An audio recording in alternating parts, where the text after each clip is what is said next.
Olá, caros amigos do YouTube, eu sou Kátia Magalhães, sejam todos muito bem-vindos ao canal Chá com Debate, o seu espaço de interlocução livre e democrática na internet.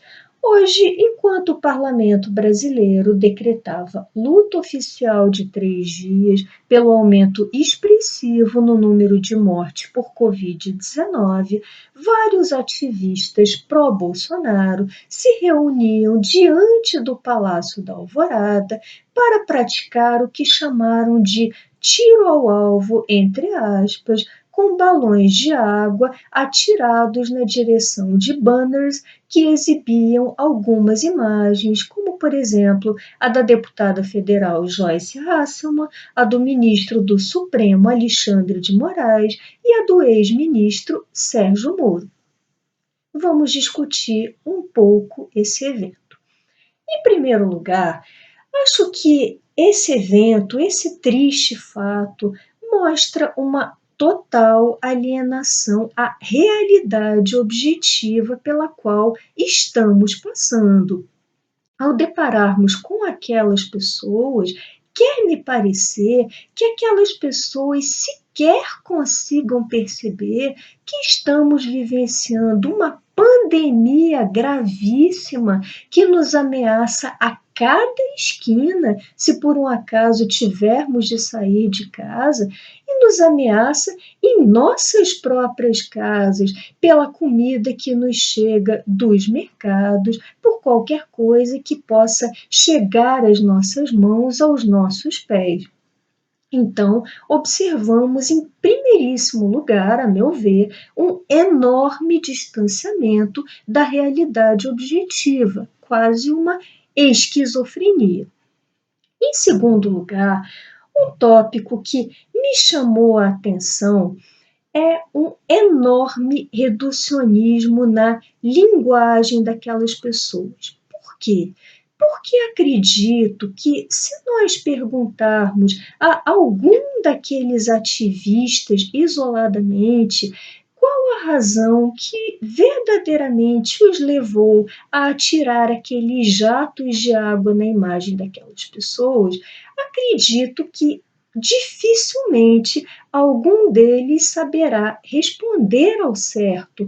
Creio que eles rosnarão entre os dentes, possivelmente com muito ódio, que aquelas pessoas simplesmente são inimigas. Inimigas de quem? Inimigas do presidente, inimigas do que eles chamam de mito, talvez até inimigas da pátria e inimigas do Brasil. Então, o que nós chamamos de reducionismo na linguagem, a meu ver, consiste não apenas na redução do vocabulário a algumas poucas palavras, como, por exemplo, amigo, inimigo, capitalista, comunista, aliado, desafeto.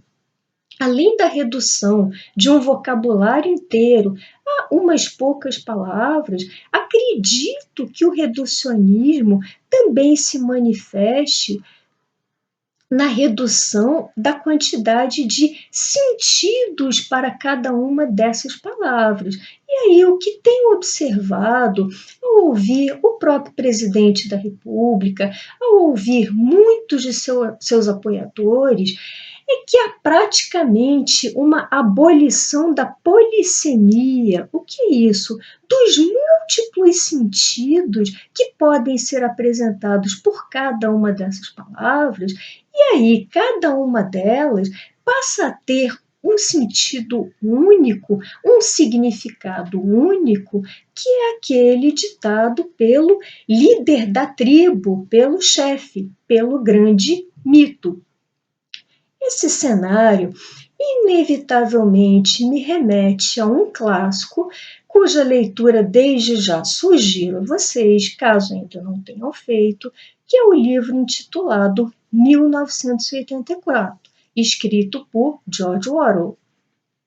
Orwell foi um antigo comunista aguerrido que participou da Guerra Civil Espanhola, onde conheceu as principais lideranças da Revolução Russa. Então, a partir de todas essas figuras, ele pôde escrever seus romances e, em particular, sua obra-prima, que é 1984, com enorme conhecimento de causa. E vamos um pouco à resenha de 1984, que eu tentarei sintetizar em breves linhas para não exaurir a paciência de vocês. 1984 é uma distopia de uma sociedade totalitária, de um regime totalitário, onde não havia julgamentos, onde não havia devido processo legal, onde as pessoas eram executadas, na maior parte das vezes, à noite, no período noturno, e uma sociedade onde não havia crimes, não havia criminosos, simplesmente porque não havia sequer leis que definissem esses crimes. 1984 trata de uma sociedade marcada por um fortíssimo aparato burocrático constituído por alguns ministérios, dentre os quais enfatizarei bastante aqui, para não cansar vocês, reitero, o Ministério da Verdade, cujo próprio nome soa bastante irônico. Podemos imaginar que aquele Ministério da Verdade, longe de trazer verdades ao povo de Ingsoc, Ingsoc é uma abreviatura de English Socialism, que é o socialismo inglês, a nação onde se passa a ação em 1984, então imaginamos que esse ministério, longe de expor qualquer verdade, pelo contrário, era uma fábrica de mentiras, o que se chamaria hoje de fake news, narrativas confeccionadas ao sabor do grande irmão, o Big Brother, que era o déspota que reinava naquele país. As narrativas eram fabricadas ao bel prazer, de acordo com a conveniência do Big Brother, que tudo olhava, que tudo sabia, que dispunha de grandes aparelhos de televisão por todo o país para monitorar a vida dos cidadãos, inclusive em seu âmbito privado, estimulando o denuncismo, estimulando que parentes acusassem outros parentes supostamente inimigos daquele regime, que filhos denunciassem seus pais e vice-versa, sempre que houvesse alguma dissintonia entre o discurso daquelas pessoas e o discurso reinante em Ingsoc. Essa era a estrutura de um Estado totalitário, que George Orwell tão bem conheceu, não só por ter vivido no século XX, como também, reitero,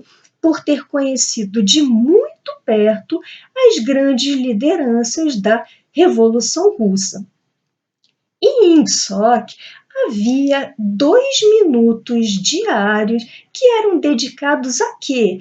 A alguma atividade muito produtiva, muito criativa?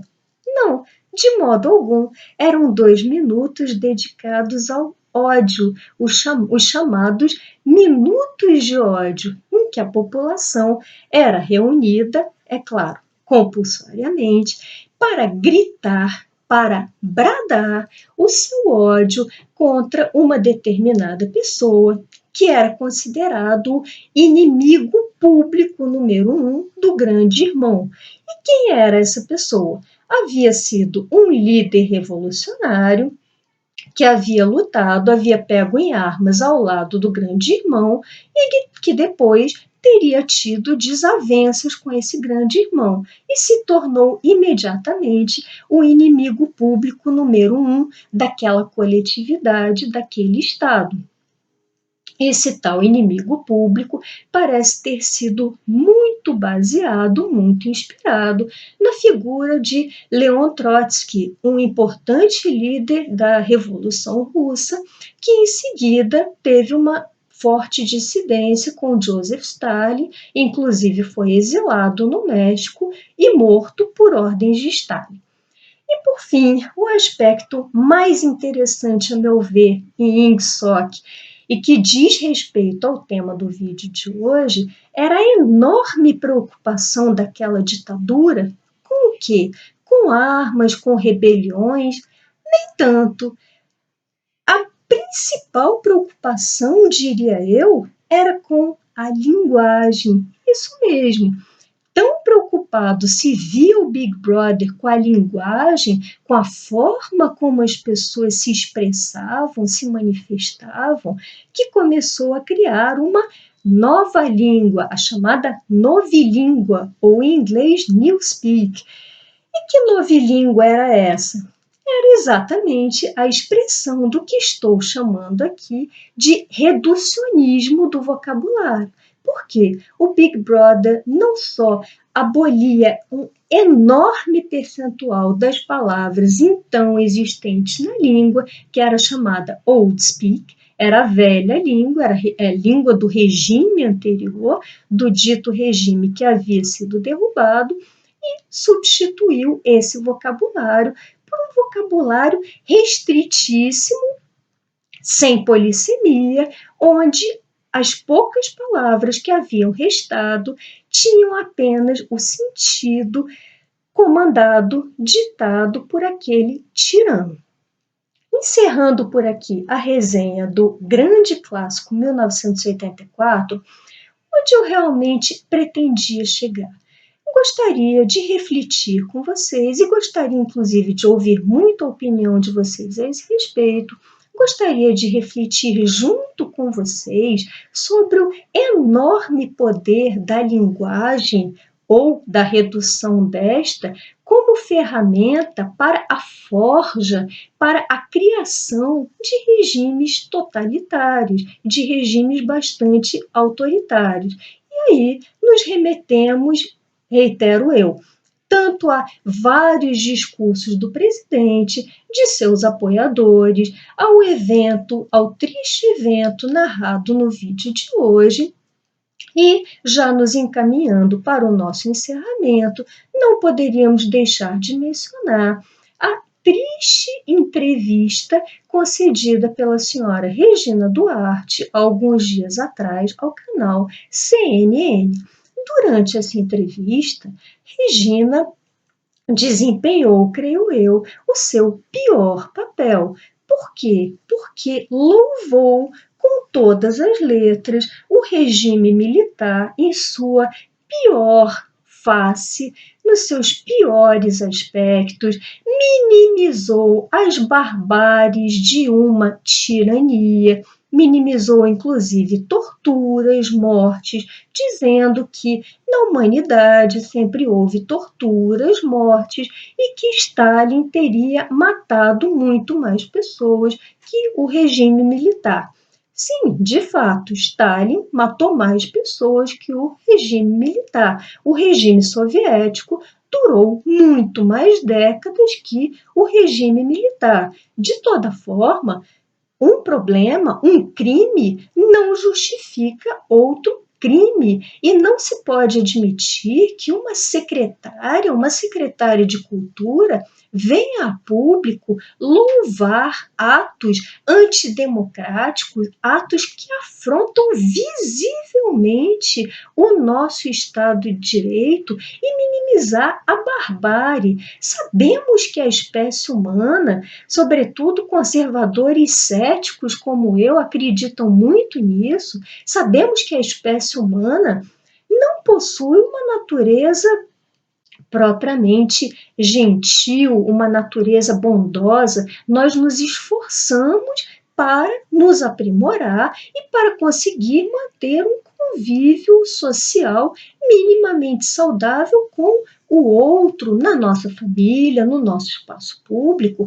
Essa é uma tentativa diária e é uma tentativa feita por gerações e gerações de humanos, desde a pré-história, passando pela Antiguidade Clássica, Idade Média, pelo surgimento dos Estados democráticos de direito, e aí uma tentativa de convívio humano, convívio social mais saudável, exatamente mediante a colocação de freios, de limites no poder do soberano.